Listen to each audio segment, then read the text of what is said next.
దాదాపు 10 నుంచి 12 సంవత్సరాలు లేదా 13 సంవత్సరాలు ఆల్మోస్ట్ అప్రాక్సిమేట్లీ. కంటోన్మెంట్ బోర్డ్ అంటే significantly local administrative power. Secunderabad cantonment board అంటే ఏంటి అంటే డిఫెన్స్ వాళ్ళ ఆస్తులు. అక్కడ ఎవరైతే ఇండియన్ డిఫెన్స్ ఎస్టేట్ సర్వీసెస్ కాలనీస్ని వాటి బాగోగులు అంతా కూడా టేక్ కేర్ చేసేది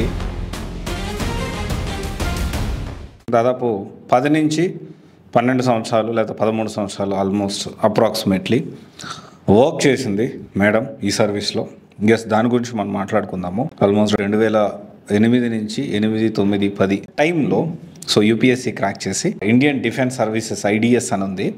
యాక్చువల్లీ దాని గురించి రీసెర్చ్ చేస్తూ అసలు ఈ ఐడిఎస్ ఏంటి, ఈ సర్వీస్ వస్తే లైఫ్ ఎలా ఉంటుంది, ఫ్యూచర్ ఎలా ఉంటుంది, వీళ్ళు చేసే పని ఏంటి, దీని గురించి కొంత రీసెర్చ్ చేశాను.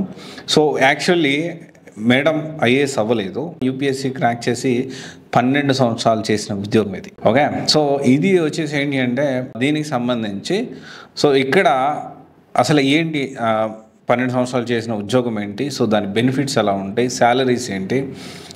అది ఒకవేళ యూపీఎస్సీ ఛానల్ కానీ చాలామంది అనుకోండి యూపీఎస్సీ క్రాక్ చేస్తే ఐఏఎస్ ఐబీఎస్. అలా కాకుండా దీంట్లో ప్రతి సర్వీస్ ఇంపార్టెంట్ అనే విషయం మనం అందరం తెలుసుకోవాలి. అండ్ ప్రతి సర్వీసు దానికి ఉన్న ప్రాధాన్యత గురించి మనం తెలుసుకోవాలి. నేను ఆల్రెడీ దీని గురించి ఐఆర్ఎస్ ఇండియన్ రెవెన్యూ సర్వీస్ ఏదైతే ఉందో దాని గురించి ఇన్ డీటెయిల్ వీడియో ఒకటి చేశాను. నల్లధనం బ్లాక్ మనీ పట్టుకునే యూపీఎస్ సంబంధించిన సర్వీస్ అది. దాని గురించి ఇన్ డీటెయిల్గా నేను ఆల్రెడీ వీడియో చేశాను. ఒకవేళ చూడకపోతే డిస్క్రిప్షన్లో వాళ్ళు యాడ్ చేస్తారు, మీరు చూడొచ్చు. అయితే ఇక్కడ we're talking about Indian defence. ఏదైతే మేడం సర్వీస్ చేసింది వచ్చేసి ఇండియన్ డిఫెన్స్ ఎస్టేట్ సర్వీస్ అని నేను అనుకుంటున్నాను. Correct me if I'm wrong. ఎందుకంటే మొత్తం ఎంటైర్ వెబ్ మొత్తం కూడా సెర్చ్ చేశాను. ఎంటైర్ వెబ్సైట్స్, అన్ని ఆర్టికల్స్ చాలా రీసెర్చ్ చేశాను. అన్ని దగ్గర కూడా ఇండియన్ డిఫెన్స్ సర్వీసెస్ అని ఉంది. దీని గురించి కూడా నేను ఇంకా ఇన్ డీటెయిల్గా వెళ్తున్నాను. యూపీఎస్సీలో అయితే ఇండియన్ డిఫెన్స్ అకౌంట్ సర్వీస్ ఉంది and Indian defence estate service ఉంది. ఈ 2 సర్వీసెస్ ఉన్నాయి. ఇంకొక మాట చెప్తున్నాను, వీళ్ళు ఐఏఎస్ కాదు కానీ ఇవి ఐఏఎస్తో సమానమైన ఈ రెండింటిలో ఒక సర్వీస్ ఉంది. మేడం ఐఏఎస్ కాలేదు కానీ ఐఏఎస్తో సమానమైన సర్వీస్ చేసింది. దానికి సంబంధించి కూడా నేను ఈ వీడియోలో మాట్లాడతాను. దాని గురించి కూడా ఇన్ఫర్మేషన్ షేర్ చేస్తాను. అసలు పే స్కేల్ ఎలా ఉంటుందని మనం ఒకసారి చూస్తే it is around junior assistant డైరెక్టర్గా ఇనిషియల్గా జాబ్ వచ్చినప్పుడు అంటే 7th పే కమిషన్ ప్రకారం 56,100 నుంచి 1,77,500 వరకు ఉంది.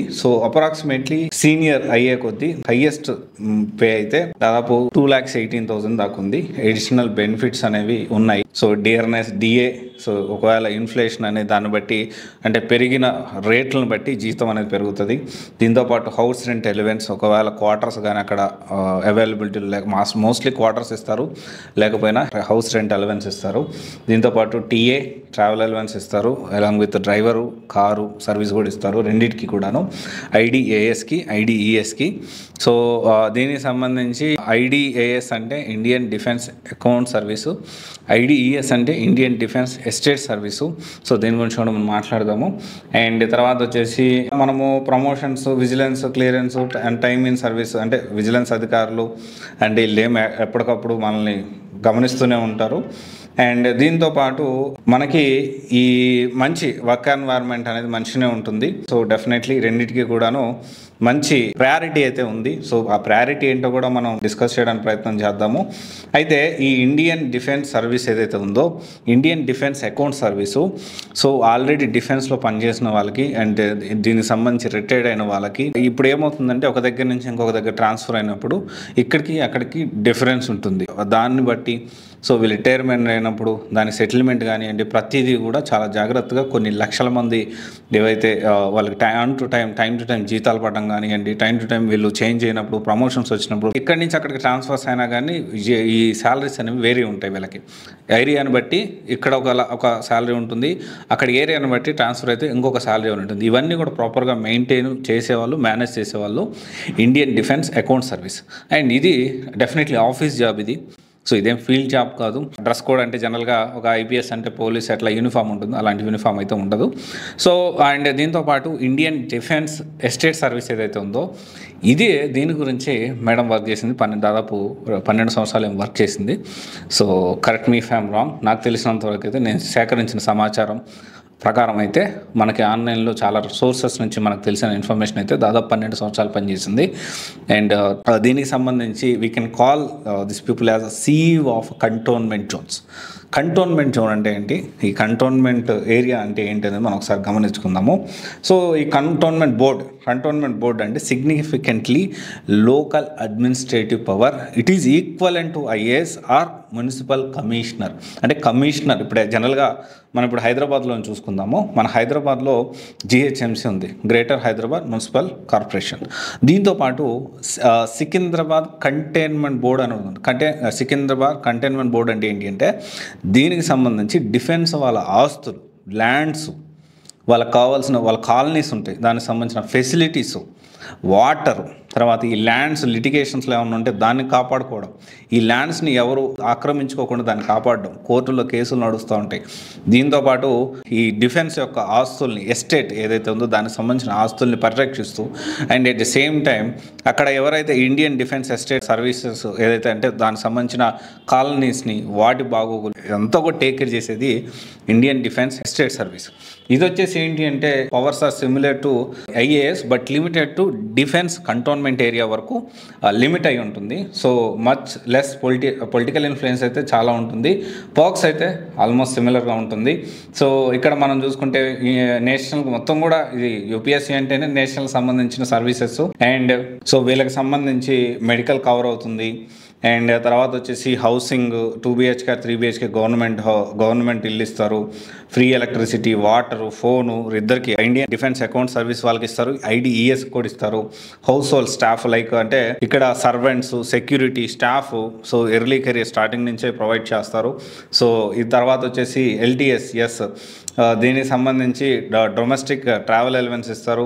అండ్ తర్వాత వచ్చేసి ఒకవేళ చదువుకోవాలి అనుకుంటే వీళ్ళు దీనికి సంబంధించిన అవకాశం ఇస్తారు. సో దానికి సంబంధించి ఇండియన్ డిఫెన్స్ ఎస్టేట్ సర్వీస్ వాళ్ళకి ఫారెన్కి సంబంధించిన పోస్టింగ్స్ కూడా అంటే ఫారెన్ కూడా వెళ్ళడానికి కొన్నిసార్లు అవకాశం ఉంటుంది. So it is typical post ఇది, CEO of chief executive officer for cantonment area. అంటే సిమిలర్ టు IASకు ఉంటే పవర్స్ అన్నీ ఉంటాయి, IASకు ఉంటే ఫెసిలిటీస్ అన్నీ ఉంటాయి. IAS లాగా ఒక సర్వీస్ అంటే IAS సిమిలర్ టు IAS, కానీ దీని గురించి ఎక్కువ ఎవరు మాట్లాడుకోరు. అందరూ UPSC అంటే IAS IPS అనుకుంటారు, తర్వాత ఇండియన్ ఫారెస్ట్ సర్వీసు, లేకపోతే తర్వాత వచ్చేసి ఫారెన్ సర్వీసు ఇదే అనుకుంటారు. కానీ UPSCలో IDESకి చాలా మంచి స్కోప్ ఉంది. అంటే ప్రతి UPSCలో ప్రతి సర్వీస్కి ఇంపార్టెన్స్ ఉంది. ఈ విషయాన్ని మనందరం తెలుసుకోవాలి. సో దీన్ని దాదాపు 12 సంవత్సరాలు మేడం అయితే ఈ IDES Indian defence estate service అనేది చేశారు. So as per web sources, so అంటే వెబ్ సోర్సెస్లో ఇండియన్ డిఫెన్స్ సర్వీస్ అని ఉంది. సో డెఫినెట్లీ CDS అనే ఎగ్జామ్ ఉంది. సో దాని గురించి కూడా నేను ఖచ్చితంగా త్వరలో వీడియో చేస్తాను, దాని గురించి రీసెర్చ్ చేస్తున్నాను. సో CDSలో ఎలా ఉంటుంది, దాన్ని మనం ప్రిపేర్ అవ్వచ్చా, రెగ్యులర్గా పడుతుందా? సో CDS అంటే కంబైన్డ్ డిఫెన్స్ సర్వీస్ అండి. సో బోత్ ఇండియన్ మిలిటరీ కానీ, ఇండియన్ నేవల్ కానీ, ఎయిర్ ఫోర్స్ కానీ వీటన్నిటికి సంబంధించింది ఈ CDS ఎగ్జాము. సో దీనికి సంబంధించి కూడా నేను త్వరలో దీనికి సంబంధించి దీనిలో ఎలా ఉంటుంది ఏంటి కూడా డీటెయిల్ ఇన్ఫర్మేషన్ అయితే చేస్తాను. సో చాలామంది అర్థం చేసుకోవాల్సిన విషయం ఏంటంటే UPSCలో IAS IPS వస్తేనే జీవితం బాగుంటుంది, లేకపోతే చాలామంది IRS వచ్చినా, లేకపోతే కొంతమంది IPS వచ్చినా మళ్ళీ IAS కోసం ట్రై చేస్తూ, కొంతమంది IRS వచ్చినా మళ్ళీ IAS కోసం ట్రై చేస్తూ 900 ర్యాంక్ వచ్చిందంటే మళ్ళీ నేను ఈసారి ఎలాగైనా UPSC క్రాక్ చేసి IAS కొట్టాలని చాలామంది అనుకుంటూ ఉంటారు. సో డెఫినెట్లీ UPSC అది ప్రొవైడ్ చేస్తూ ఉంది.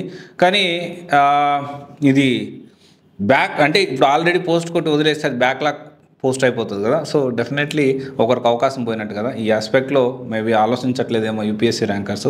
సో ఇదైతే ఒకసారి చూడండి. ఎనీవే UPSCలో ప్రతి ఒక్క రోల్కి చాలా ప్రయారిటీ ఉంది, IAS IPS కాదు. ఇది కూడా మీరు అందరూ తెలుసుకోవాలి. Thank you. This is Raj signing off.